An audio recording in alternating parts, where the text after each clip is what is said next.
Let's take a look at these examples. Let me remind you that conductance is calculated by dividing 1 by R. In other words, reciprocal of R is the conductance. So I'm going to have 1 over 16 coulombs. Enter this into the calculator and you will get 62.5 micro Siemens.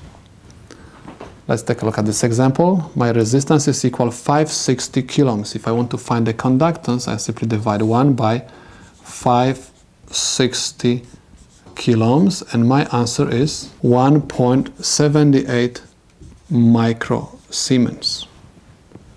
Let's take a look at this example. I have 1 divided by 1.2 mega ohms. This is equal 833.33 nano Siemens.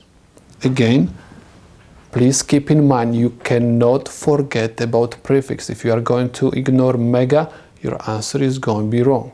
You have to enter proper powers of 10 into the calculator in order to get right answers.